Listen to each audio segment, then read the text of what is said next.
This is Simple Living with Biata, and this is the home that I've been building from scratch for the last 2 years. I really want to get back to work in the home, but there's a few things that I want to do before the snow melts. This is the wood boiler that I'll predominantly be heating my home with, and it's been such a learning curve, but back to that in a bit. Right now is the perfect time before all the snow melts to be able to drop a couple of trees, buck and split them, and be able to bring them up here in the toboggan, because it's officially getting warm and the snow is melting, and soon I'm not going to be able to have any ability to move these logs without a machine, or I don't know, maybe I need to get one of those gorilla carts. This beautiful hemlock beside our driveway ended up dying, so I really want to take it down so I can bring the logs back up the driveway, because I'm not going to want to have a dead tree beside my driveway for a long time. So it's time to take it down. So sad. Probably got damaged when we built the driveway. So I want to drop it towards me right now. My main concern is this birch getting hit and snapping off, but I think I have enough clearance for it to kind of just brush by these two trees.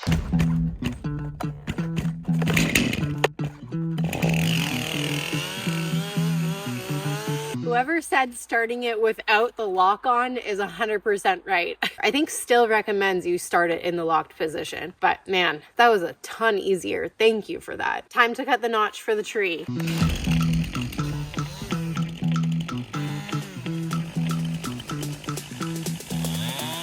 Just gotta sharpen it. Be right back.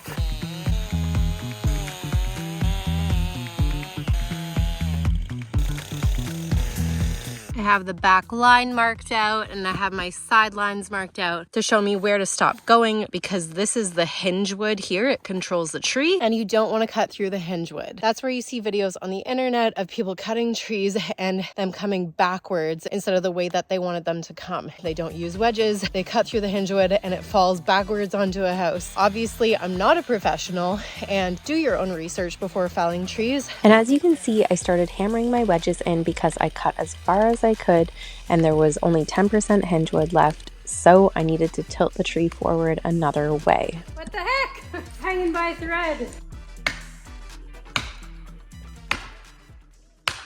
There we go. No! Ah! Well, frig. I damaged a few trees, but my little birch above the driveway is still standing and swaying. I'm sorry.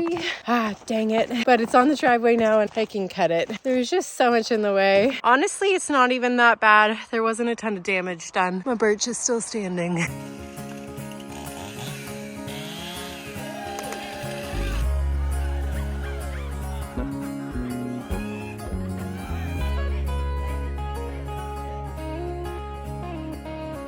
I have everything really nicely and beautifully organized, which is something that I never did before because I was just like getting everything cleared, throwing it into piles. And the plan was to either burn the piles or build the chinambas, which we did both. But now that I have the wood boiler, I'm thinking a little bit more strategically. There's all this wood that could just get burnt in the wood boiler. I know it's a little bit of extra work, and that way the brush piles are just nice and easy to manage. I'm not afraid to step outside, see the world for what it is. Spending all my time with people that I barely know. You may have thought that I was lost, but all I need is room to grow. I'm coming home to put a flower in your hand.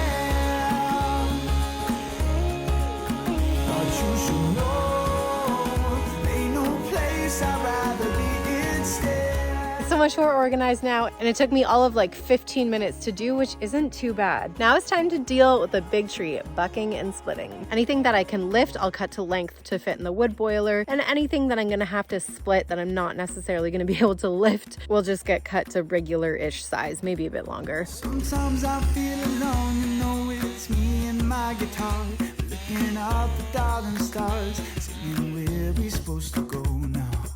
I had like 700 comments on my last wood boiler video to sort through, so I'm gonna try answering some of the questions on here versus all in the comments, because that would be a lot of work. So there are a lot of people saying that I should split my wood on top of a block, and yes, I agree, and it's definitely helpful that it absorbs the impact. The really big rounds that I was splitting, I was not going to be able to get those onto another block. I tried actually in that video and it didn't work. Now these rounds, I'm hoping they're going to be easier to split because they're a lot smaller. That being said, it's much easier to kind of kneel down and just do this and not have to lift the log on top of another log. That's the way that I see Buck and Billy Ray doing it anyways, and maybe I haven't watched enough of his videos, but it's definitely easier to just do that than to be down here and every single time you go to split, you have to do this, but you're standing up. It's a lot of work on the back. I also love dropping trees in the snow because you can cut without being worried about hitting the ground.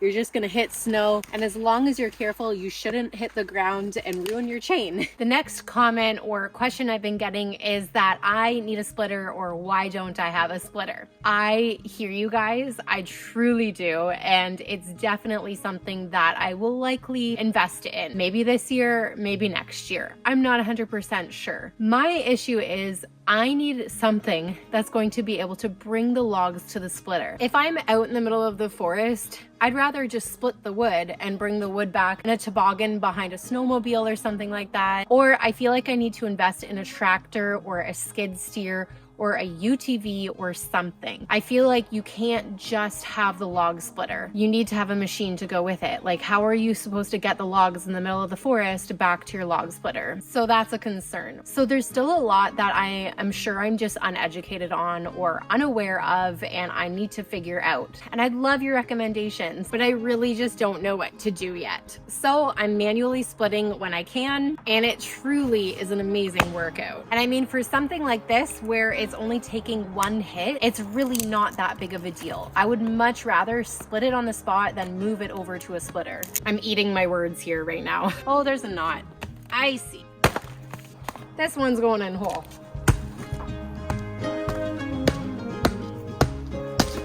I got myself an 8-pound maul. I'm gonna try it out on this guy. It's so much heavier. This one's 6 pounds. I'm really used to it.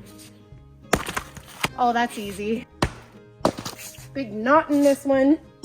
And another thing is, this is an incredible exercise. I went to my chiropractor and I said to him, I'm honestly shocked. I've been splitting wood and my back has been feeling so much better. He said splitting wood is one of the best exercises for your full body. It engages all of your body from your toes straight up. So no, it might not be the solution when I'm 80, but I feel better than I did 2 months ago. I truthfully don't think I was exercising enough. I was just walking around doing multiple different trades and not actually getting full body exercise. Let's try it with this one again. I want to see the difference.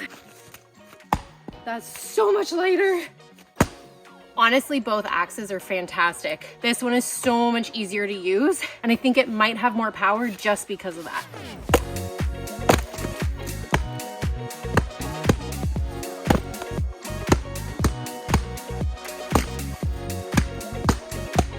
Use the big axe for that. Two with the other axe.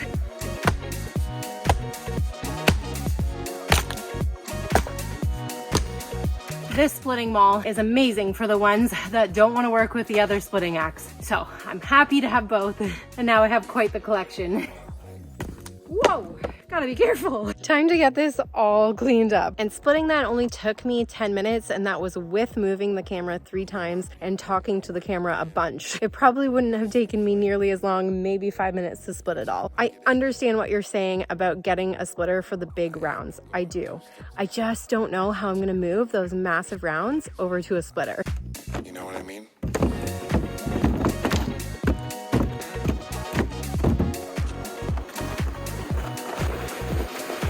See, in my mind, this is where a snowmobile would come in handy, but I've heard they're really not great for being workhorses kind of thing. So let me know what you think about a snowmobile being an option with this toboggan. It's what one of my friends does to be able to get wood out from the middle of a bush. I know a lot of people do it. I just don't know if it's super effective. Also, there's no way I'm getting this up the hill. I don't know what I was thinking. And like, how many loads is this gonna take to bring it back and forth? The other thing to consider when giving me an opinion on what kind of machine I need to get is I'd love to be able to snow blow my driveway. And it would be really nice to get a pickup truck. In the future, I can get a license to be able to cut trees on Crown land and be able to bring trees back here, which is a little excessive. I don't know if I'll go that far. Maybe I'll just get logs delivered. One tree done and put away, other than the brush, I still have to deal with that. And that's about 1/3 of a cord of wood. And I think I'm gonna need about 12 cords of wood to heat my whole home for the winter. And that brings me to the question that was asked very many times. Why would I go with a wood boiler, they're wood hogs, versus a wood stove inside? First of all, I think there's two main types of wood boilers. This is like the lower end one, and there's the gasification one that's a lot more expensive. The gasification ones don't burn nearly as much. There's some sort of like double burn chamber kind of thing, and it utilizes the fuel more efficiently. But with that one, you have to have perfectly seasoned and dry wood. I gotta see how it works when our home is actually insulated. I can't actually give you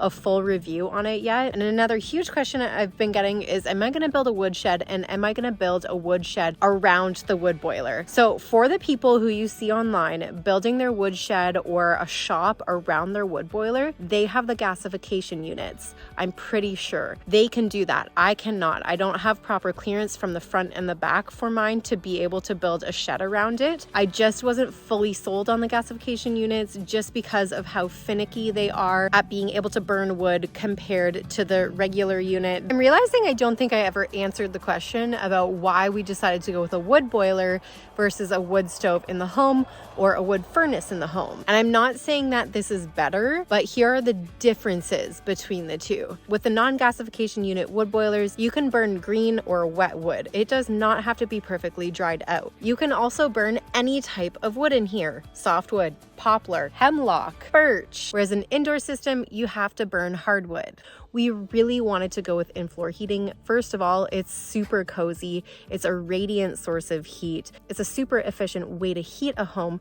And if the power goes out, that concrete slab is still going to be holding on to a ton of heat. If we went with a forced air system and the power went out, you lose your heat source pretty quickly, whereas concrete holds that heat. I can also heat my domestic hot water, have hot baths, showers, wash my dishes with the fuel from the wood boiler. And if you have an indoor system, you typically need to have a room in your home dedicated to storing and stacking wood. This would mean extra concrete, extra trusses, just to be able to house our wood. Whereas I can build a wood shed out here much cheaper. And then I'm not having to haul wood into the house. I'm not having bug issues and mosquitoes coming into our home. So I'm not saying this heat system is perfect for everyone. I don't even know if it's perfect for me yet. You never know. We might even add solar to the mix and use our electric boiler more often than we thought we would. But I'm all here for the learning process. So yeah, for one tree, it took me, I think, 14 loads to be able to bring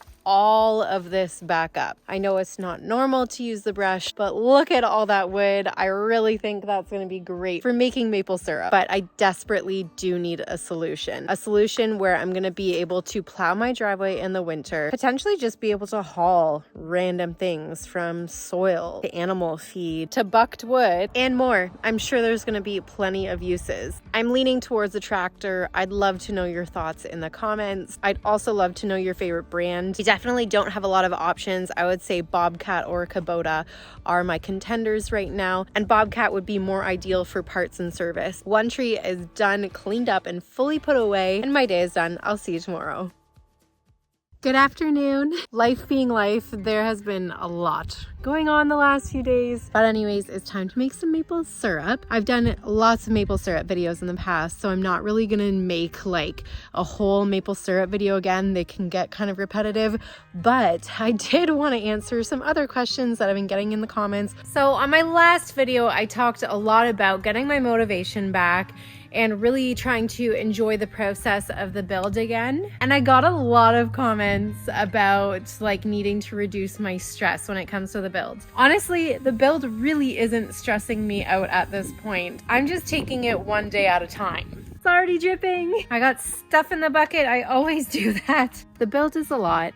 the editing is a lot. But honestly, this is not the portion of my life that I'm stressed about right now. And I can't share with you what I'm stressed about right now. And no, this has nothing to do with my husband or my family. And no, I'm not pregnant, because you could assume that with my age. It's been a lot. So with the extra stress load I have right now, you might be wondering why the heck I'm even attempting to make maple syrup this year. Because making maple syrup is a huge chore. It's a big task to go and collect everything, to burn all the sap down. It's a lot of work. So I'm really trying to be self-aware and realize I do not have the capacity for very much right now. I barely have the capacity for self-care. So I'm only tapping 5 trees this year. I'm doing it on a smaller scale. I think we'll have 1, maximum 2 maple syrup boils, because that's all I can manage. And maybe that only gets us 3 liters of maple syrup, likely only 1 liter of maple syrup. But I genuinely just can't do more than that right now. From the build to all the things going on in my personal life, I'm just truly exhausted. It's really just a busy season of life right now, and I really hope this busy season ends soon. But for now, I'm going to take things one step at a time. A lot of the snow has melted, but I'm going to get a little bit more splitting done. I'm trying to do a bit as I can. And for so many of you asking, yes, the goal is to have help with splitting wood. But again, I need a machine. I'll need to rent a machine or get access to some sort of excavator for a few days to bring all of my logs up here, because that's a lot of work in itself. Mine and my husband's friend suggested a wood splitting party with a hydraulic splitter, and I think that's a great idea. If we can get an excavator in and kind of just get a bunch done at once for next year. But anyways, I'm gonna get a little bit of work done because I can, and it's a beautiful day today. And for those of you who are wondering, I turned this off weeks ago. I haven't had it running. It's been so warm in Canada, even in late February. It's been crazy. So I just shut it off. There's no worries of the slab heaving. So I think the final question I have to answer when it comes to splitting wood and the wood boiler is, where's my husband? Where's my partner? My husband works full time. Look, I get the curiosity about where's my husband when I'm splitting wood. That's all good. I'm not okay with the bullying. If you're a bully and writing rude comments on people's videos, it just does not make sense to me, and I will not tolerate it if people are speaking poorly about my husband or being sexist. If you're just curious, it's fine. Whatever. My husband's at work. I really only film when my husband's at work. There is a rare moment where we film and work together on weekends, and those weekends are the weekends where we are not crazy busy. I really don't want to hit the rocks that are under here, so I don't think I can go any further. That being said, this is my husband's busiest time of year when it comes to work. He leaves to go to work before it's light outside, and he comes home when it's dark. So during the weekdays, no, he can't split wood. It's Canada. We have really dark winters. And when I was drilling the maple syrup and explaining that my life has been really stressful lately, I just need you to know that my husband's picking up all of the pieces for me that life has thrown at me lately. He's taking on the burden of it all. So I think like the moral of the story here is that we really need to be careful about assuming things about people's lives. There are literally couples who sell books on marriage who end up getting divorced. So please don't assume things about my life and about my husband's life. We purposefully keep a lot of personal things off of here for a reason. Found some red oak.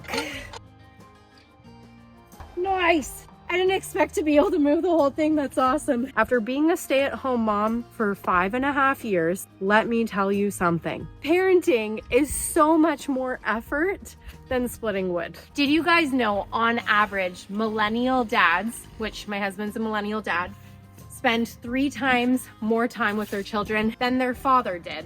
And for someone whose biological father passed away in a tree cutting accident, I would much rather my husband spend time with our daughter and be involved in parenting than I would be having him out here splitting wood. I can split wood when my daughter's in school and when my husband's at work. I actually really like my husband. I love spending time together with him. Why would I want him out here in the evening splitting wood? I'd rather be eating dinner with him. We spend time together as a family unit and my husband parents just as much as I parent, and he cleans just as much as I clean. We share responsibilities. So while he's at work making an income, I'm at this work making an income. And I think that's pretty fair. Also, where's Buck and Billy Ray's wife? Where's the Perkin Builders' wives? I just don't understand. No one's asking these questions on male channels. Come on, guys, it's 2024.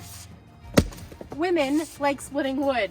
And maybe ask your partner what they might like help with, because maybe they need help in a different area than you thought they did. My husband and I pretty frequently communicate about what we need from each other. Sorry about a little bit of sass. I only got 4 hours of sleep last night. If there's any unanswered questions about wood splitting, the boiler system, the trees that we have on our property, if there's something that I missed, let me know in the comments. I really hope this helps answer all the questions. I kind of needed a little bit of a break, so I did a bit of a different video this week. And if you like it here, consider subscribing, liking, and commenting. It's a huge help. But sneak peek, I have started working on HVAC. So I will see you next week with all the ducting updates.